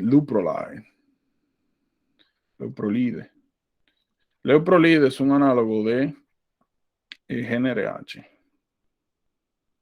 ADHD, hay varios tratamientos, pero el más común que van a ver es anfetaminas, amphetamine-likes, que son estimuladores del sistema nervioso central. Entonces, creo que lo había mencionado, el carajito está aceleradísimo y tú me vas a dar un estimulante. Bueno, lo que pasa es que yo le voy a dar ese estimulante de manera crónica. Y si yo constantemente estoy estimulando un receptor, a medida que pasa el tiempo, regulación a la baja. Y va a llegar un momento donde, por más estimulante que yo tenga, no va a haber respuesta. Eso normalmente se utiliza aquí en cáncer de testicular y en cáncer también de próstata, en tumores que son dependientes de testosterona. Tú comienzas a darle leuprolide. Al principio, o sea, si lo haces de manera crónica, nuevamente, o sea, de manera, eso le llaman continua o constitucional. Tú lo das de manera constante. Al principio tú vas a tener un pico de testosterona. Porque GnRH dijimos que aumenta LH, FSH. LH, célula de Leydig, FH, célula de Sertoli. Promueve espermatogénesis. Promueve acá síntesis de testosterona. Son tumores dependientes de testosterona. Uno de los tratamientos de cáncer de testículo es o tú te lo quitas o te castras químicamente. Tú puedes causar esa castración química con finasteride o tú puedes dar leuprolide. Lo único que cuando das leuprolide, como vas a tener un pico transitorio de testosterona, tienes que dar un segundo fármaco que se llama flutamide. Flutamide es un bloqueador de los receptores de testosterona. Nota al principio da leuprolide, flutamide para bloquear el pico de testosterona, porque se supone que tú lo que quieres es controlar el crecimiento de este cáncer. Entonces, cuando tú tienes una infusión crónica constante de leuprolide, al principio eso va a aumentar la secreción de FSH, pero eventualmente, según el concepto de regulación a la baja, si yo sigo mandando NRH de manera constante en las células hipofisiarias que secretan LH-FSH, pues eventualmente, gonadotropas, va a disminuir la cantidad de receptores de NRH y por ende va a disminuir la secreción de LH-FSH. Sin LH-FSH, usted no sintetiza testosterona testicular. Y ese es el concepto de regulación a la baja, down regulation. Ahí sí se aplica eso. Preguntas. Dudas. O mejor dicho, esto quedó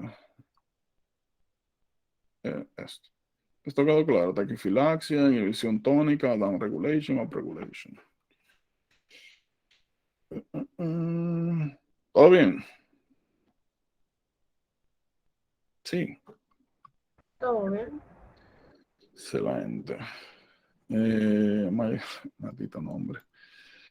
Está bien. Nada menores.